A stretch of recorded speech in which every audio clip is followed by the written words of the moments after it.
Selamat pagi, Budian. Selamat pagi, teman-teman. Kami dari kelompok 5 akan membahas materi bab 2 dengan judul Perjalanan Bangsa dalam Teks Cerita Sejarah. Kelompok kami terdiri dari Emanuela Jaslyn Anabel, absen 10, Harun Riyandi Manalu, absen 15, Jonathan Gultom, absen 20, Joshua Emmanuel, absen 21, Linska Angelita, absen 25, dan Navali Sujabimo, absen 28.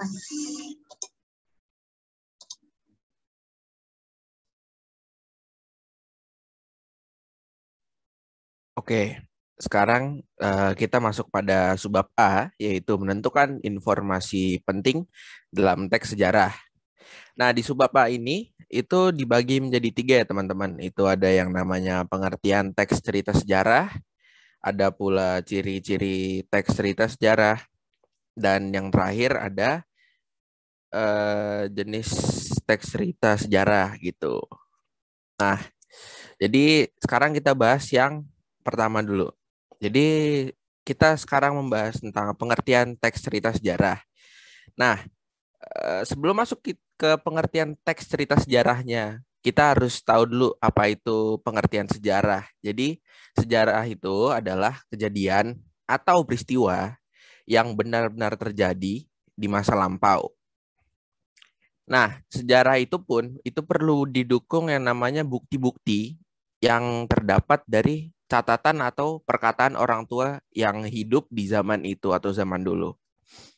Nah, jadi pengertian teks sejarah adalah teks yang menjelaskan tentang fakta-fakta dari kejadian yang terjadi di masa lalu yang menjadi latar belakang terjadinya peristiwa bersejarah. Nah, di sini di dalam teks cerita sejarah juga ada beberapa unsur fakta, yaitu seperti tokoh, seperti lalu ada waktu, nama tempat, dan juga peristiwa sejarah. Tapi ada juga teks cerita sejarah yang mengandung unsur rekaan, seperti mitos asal-usul negeri atau mitos alegori. Nah, lanjut yang kedua. Yang kedua ini ada yang namanya ciri-ciri teks cerita sejarah.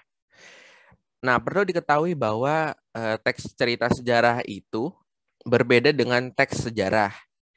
Teks cerita sejarah itu adalah cerita yang menjelaskan tentang suatu asal usul yang berhubungan dengan sejarah atau masa lampau. Nah, tetapi teks sejarah adalah teks yang berisi sejarah di masa lalu namun masih ada kesinambungannya. Nah, lalu ciri-ciri dari teks cerita sejarah ini adalah yang pertama, menampilkan latar masa lalu. Yang kedua, berbentuk teks cerita ulang. Yang ketiga, disajikan secara kronologis. Yang keempat, seiring menggunakan konjungsi temporal. Dan yang kelima, isinya dapat berupa fakta. Tapi, dapat juga berupa fiksi dengan latar cerita berupa fakta. Jadi sefiksi-fiksinya teks cerita sejarah itu pasti tetap ada faktanya juga. Itu. Lalu yang ketiga ada jenis-jenis teks sejarah. Nah, jenis teks sejarah ini dibedakan menjadi 2, yaitu teks cerita sejarah berdasarkan fakta sejarah dan teks cerita sejarah fiksi. Nah, teks cerita sejarah yang fakta itu disusun berdasarkan fakta yang ada yang sudah diriset oleh peneliti-peneliti dan penemu. Dan tokohnya pun benar-benar ada. Begitu pula dengan latar dan kronologi peristiwanya. Nah, tapi dalam penulisan ceritanya disertai unsur seperti dialog.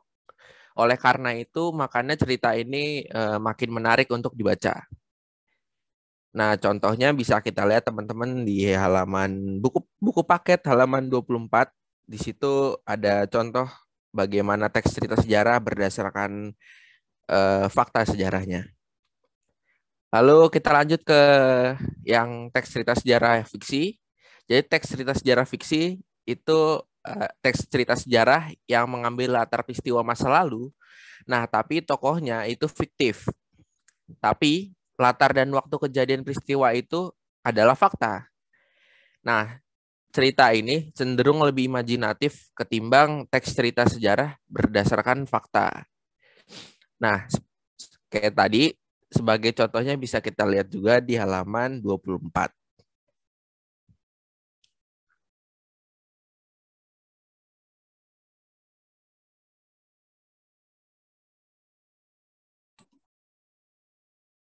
Yang keempat yaitu informasi penting dalam teks cerita sejarah.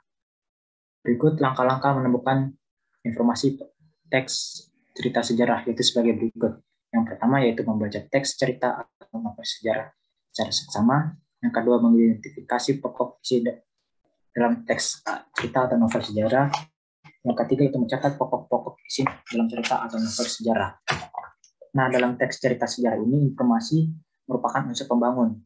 Dalam teks cerita sejarah, unsur pembangun dibedakan menjadi dua, yaitu nilai intrinsik dan nilai unsur intrinsik dan unsur ekstrinsik. Unsur intrinsik adalah unsur yang membangun isi cerita sejarah. Contohnya ada 6, yaitu tema, alur, penokohan, sudut pandang, latar, dan amanat. Tema adalah ide pokok sebuah cerita. Dalam teks cerita sejarah, tema yang ditulis pengarang biasanya tema-tema yang berhubungan dengan sejarah, tokoh agama, pejuang, dan perabotan kekuasaan. Yang kedua itu alur. Alur adalah serangkaian peristiwa yang punya hubungan sebab akibat. Alur dibedakan menjadi 3, yaitu alur maju, yaitu urutannya sesuai dengan waktu kejadian. Yang kedua, alur mundur, ceritanya bergerak mundur. Dan yang ketiga, alur campuran, yaitu alur perpaduan alur maju dan alur mundur. Contoh yang ketiga adalah penokohan. Penokohan yaitu pelukisan gambaran tentang seseorang dalam cerita berkaitan dengan pelaku dan wataknya. Penokohan dibagi menjadi 3, yaitu protagonis dan antagonis. Protagonis adalah watak baik, yang kedua antagonis yaitu watak jahat. Unsur yang keempat yaitu sudut pandang. Sudut pandang adalah cara pandangan yang digunakan pengarang sebagai sarana untuk menyajikan tokoh, tindakan, latar, dan berbagai peristiwa yang membentuk cerita. Yang kelima yaitu latar. Latar berupa tempat, waktu, dan suasana dalam cerita sejarah. Yang terakhir yang keenam yaitu amanat. Amanat merupakan pesan yang disampaikan pengarang kepada pembaca. Unsur yang kedua yaitu unsur ekstrinsik. Unsur ekstrinsik dibagi menjadi 6, yaitu rekaman, segi corak penceritaan, unsur keagamaan, unsur politik, unsur ekonomi, dan unsur sosial.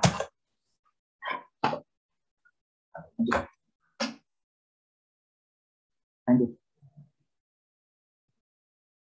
B. Nilai-nilai dalam teks cerita sejarah. Berikut menentukan nilai-nilai dalam teks sejarah. Yang pertama yaitu membaca cerita dalam teks cerita sejarah dengan seksama. Yang kedua, menelaah perbuatan tokoh dalam cerita. Yang ketiga, menemukan nilai yang terkandung dalam cerita. Yang keempat, menemukan nilai yang terkandung dalam cerita dengan bahasa sendiri. Nah, di dalam teks cerita sejarah ini ada 4 nilai yaitu nilai moral, nilai religius, nilai budaya, dan nilai sosial. Nilai moral yaitu merupakan ajaran baik buruk yang diterima umum mengenai perbuatan, sikap, kewajiban, dan sebagainya. Nilai moral berkaitan dengan akhlak, budi pekerti, dan tindakan sosial manusia. Yang kedua, nilai religius. Nilai religius adalah nilai yang berkaitan dengan hubungan manusia dengan Tuhan. Nilai agama dalam suatu teks cerita sejarah dapat dilihat dari dialog, isi, atau narasi cerita tersebut. Yang ketiga yaitu nilai budaya. Nilai budaya adalah nilai yang berhubungan dengan konsep masalah dasar yang sangat penting dan bernilai dalam kehidupan manusia, misalnya adat istiadat, kesenian, kepercayaan, dan upacara adat. Yang keempat, yang terakhir, yaitu adalah nilai sosial. Nilai sosial adalah nilai-nilai yang berkaitan dengan tata pergaulan individu dalam masyarakat. Nilai sosial dalam teks cerita sejarah dapat diketahui dengan melihat perjalanan hidup tokoh dalam cerita. Nah, selanjutnya poin ketiga dari subbab E ini keterkaitan nilai teks sejarah dengan kehidupan masa kini. Jadi, nilai ini dalam teks cerita sejarah itu masih mempunyai hubungan dengan nilai kehidupan masa kini. Itu dapat kita ketahui dari mana? Itu dengan menganalisis tindakan tokoh, lalu dengan kesimpulan cerita. Jadi, semakin banyak referensi yang kita dapat semakin dalam juga kita dapat menafsirkan nilai-nilai dalam teks cerita sejarah itu sendiri. Lalu contoh nilai dalam teks sejarah yang masih relevan itu ada nilai moral. Nah, nilai moral ini berhubungan dengan ajaran baik buruk yang diterima umum mengenai perbuatan, sikap, kewajiban, akhlak, budi pekerti, dan tindakan sosial manusia. Selanjutnya, poin keempat, konversi nilai teks cerita sejarah menjadi teks eksplanasi. Teks cerita sejarah ini dapat diubah menjadi bentuk teks lainnya yang biasa kita sebut juga dengan konversi. Nah, tapi harus dilakukan tanpa mengubah isi pokok dari teks cerita sejarah ini sendiri. Lalu untuk mengonversi teks cerita sejarah ke dalam teks eksplanasi, kita harus mengetahui terlebih dahulu struktur teks eksplanasi. Struktur teks eksplanasi itu ada pernyataan umum, deretan penjelas, penutup, atau simpulan. Nah, setelah kita mengetahui struktur dari teks eksplanasi ini, baru kita bisa menentukan pokok isi teks cerita sejarah, lalu dikembangkan menjadi isi dari teks eksplanasi. Lalu disusunlah sebuah teks eksplanasi sesuai dengan struktur teks eksplanasi yang tepat. Lalu ada tambahan, yaitu dalam mengkonversi teks cerita sejarah tidak hanya ke dalam bentuk eksplanasi, tetapi juga dalam bentuk drama ataupun pantun.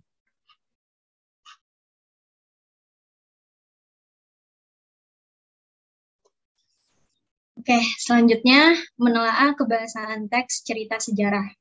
Jadi, teks cerita sejarah itu mempunyai kekhasan bahasanya sendiri. Penggunaan diksi yang digunakan oleh pengarang itu sangat menjadi faktor penting dalam teks cerita sejarah. Jadi, kalau misalnya diksi yang digunakan itu tepat, maka pembacanya tuh bakalan jauh lebih enak untuk ngebaca cerita sejarahnya.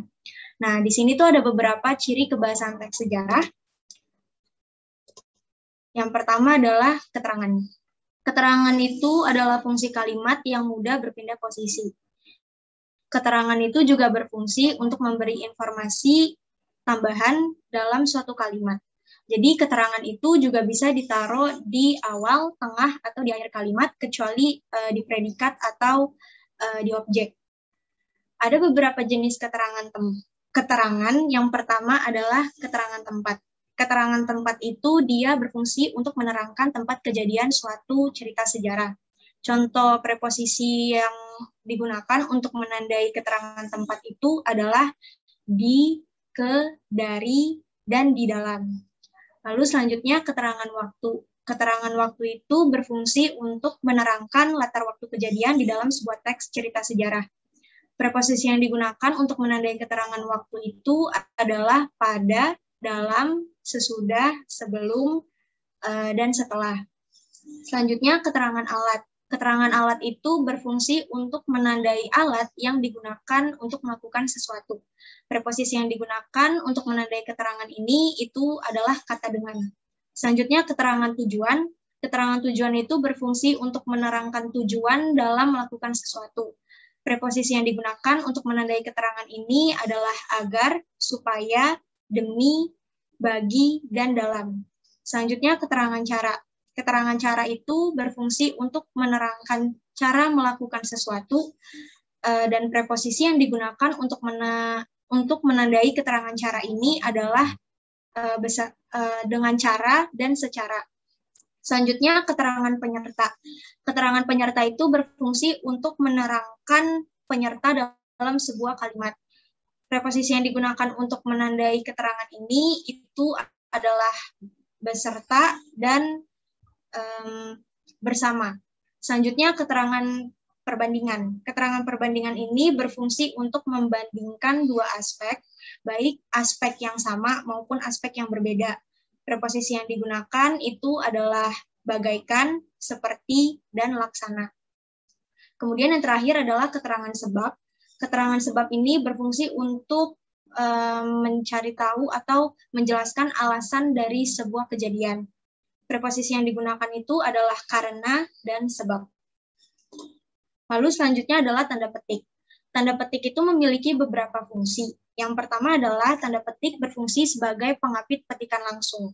Maksudnya itu adalah, jadi ketika kita ketemu sama sebuah kalimat yang merupakan kalimat langsung, nah kalimat itu harus dikasih tanda petik. Contohnya misalnya, Ibu, aku pergi ke sekolah dulu ya, kata Santi. Nah, kalimat Ibu, aku pergi ke sekolah dulu itu harus dikasih tanda petik untuk menunjukkan kalau itu adalah kalimat langsung.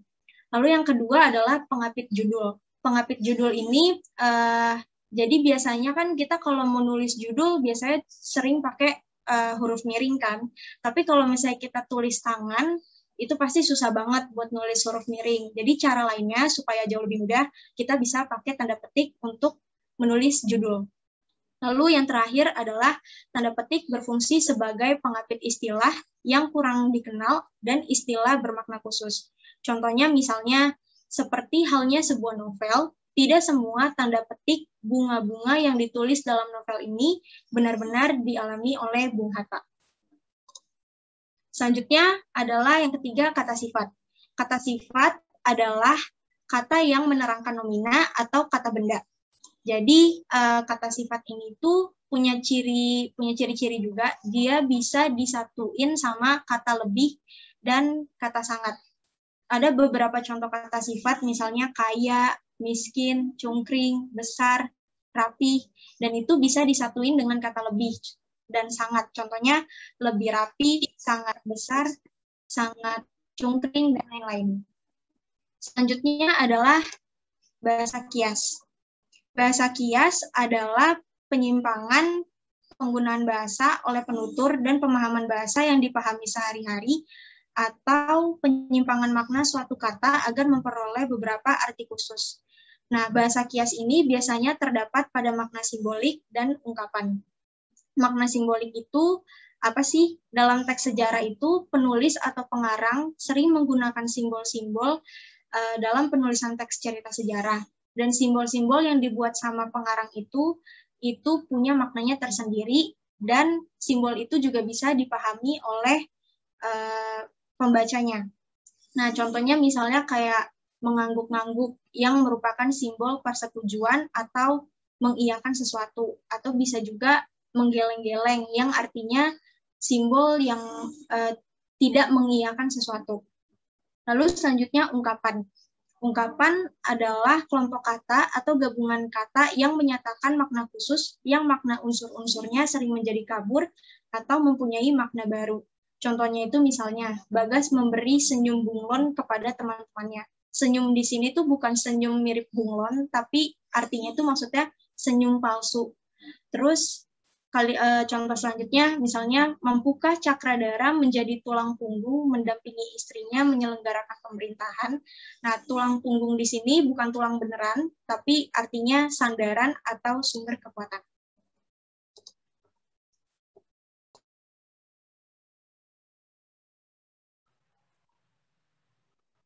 Lalu ada menyusun teks cerita sejarah pribadi. Setelah itu membuat teks cerita sejarah pribadi. Informasi yang digunakan dalam teks cerita sejarah dapat dikumpulkan melalui wawancara. Wawancara ini berguna menggali fakta sejarah masa lalu dan fakta sejarah yang dapat dijadikan landasan dalam penulisan teks cerita sejarah. Lalu langkah-langkah dalam menyusun teks cerita sejarah adalah yang pertama itu ada bertanya atau menggali informasi mengenai suatu peristiwa sejarah. Lalu ada menentukan cerita sejarah yang akan ditulis. Setelah itu, membuat urutan peristiwa dalam cerita sejarah.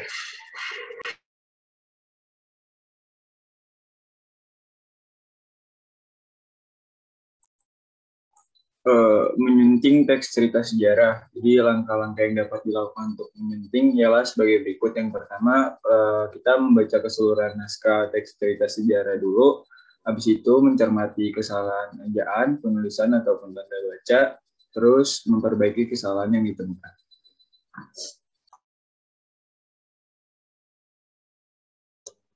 Sekian dari kelompok kami. Apa ada yang ingin bertanya?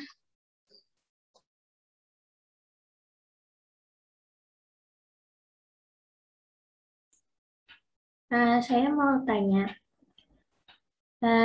Tadi di bagian yang unsur intrinsik itu kan ada sudut pandang.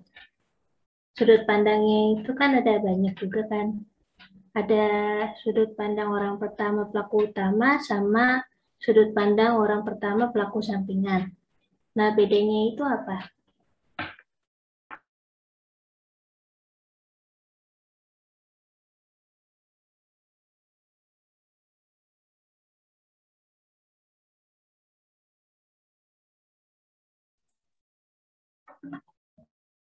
Oke, saya akan jawab. Yang tadi ada sudut pandang orang pertama sebagai pelaku utama dan sudut pandang orang pertama sebagai pelaku sampingan. Kalau sudut pandang orang pertama sebagai pelaku utama, itu artinya orang tersebut berada di dalam cerita dan menjadi tokoh utama dalam cerita tersebut. Kemudian mengisahkan kejadian atau cerita yang sedang dialami. Contoh, pagi hari aku bangun tidur dari yang sudah melelapkanku. Aku kemudian bergegas untuk pergi ke kamar mandi sebelum berangkat sekolah. Sedangkan kalau sudut pandang orang pertama sebagai pelaku sampingan, sudut pandang yaitu orang tersebut berada di dalam cerita, akan tetapi posisinya di dalam cerita bukan sebagai tokoh utama, melainkan hanya pemeran pendukung saja. Ia hanya menjadi saksi atau orang yang mengisahkan kejadian yang dialami atau dilakukan oleh pemeran utama. Contohnya, aku bangga melihat putri teman baikku. Dia sangatlah cerdas dalam berbagai mata pelajaran yang ada di sekolah.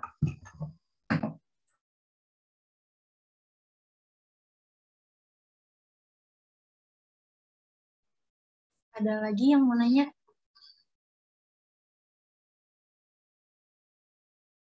Mau nanya, kalau misalnya orang yang menulis teks sejarah, teks cerita sejarah, apakah harus sejarawan? Nah.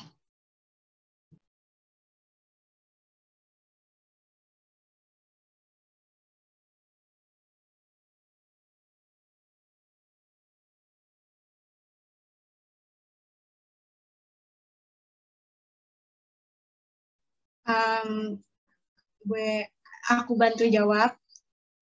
Apakah orang yang menulis teks cerita sejarah harus sejarawan? Jawabannya itu tidak. Teks cerita sejarah itu bisa dibuat oleh siapapun, jadi nggak harus ahli sejarah atau sejarawan. Asal mereka itu bisa memahami unsur-unsur intrinsik dan ekstrinsiknya, terus tahu juga kebahasaannya, dan dia paham akan kronologi sejarah yang ingin dia bahas. Oke, terima kasih. Ada lagi yang mau nanya?